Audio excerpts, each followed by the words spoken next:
மக்கள் பயனடையும் வகையில் ஆராய்ச்சி மேற்கொண்டு சித்த மருத்துவத்தின் பயனை மக்களிடையே கொண்டு செல்ல வேண்டும் என்று சென்னை உயர்நீதிமன்ற நீதியரசர் சிவஞானம் தெரிவித்துள்ளார். சென்னை ராஜா அண்ணாமலை மன்றத்தில் ராகவேந்திரா சித்த மருத்துவமனையின் 25ஆம் ஆண்டு விழா நடைபெற்றது.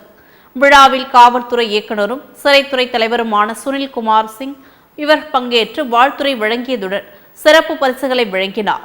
விழாவில் சென்னை உயர்நீதிமன்ற நீதியரசர் சிவஞானம் பங்கேற்று உரையாற்றினார். அப்போது சித்த மருத்துவத்தால் முழுமையான குணம் பெற்றதாகவும் சித்த மருந்தும் என்று பெயர் வைக்கக்கூடாது எனவும் தமிழ் மருத்துவம் என்று பெயர் வைக்கப்பட வேண்டும் எனவும் சித்த மருத்துவம் என்ற பெயர் எங்கிருந்து வந்தது என்று ஆராய வேண்டும் எனவும் அதற்கு முன்பு எப்போது அந்த பெயர் வைக்கப்பட்டது என்பதை அறிந்தால்தான் அதற்கு தமிழ் மருத்துவம் என பெயர் வைப்பதா என்று முடிவு செய்ய முடியும் எனவும் தெரிவித்தார்.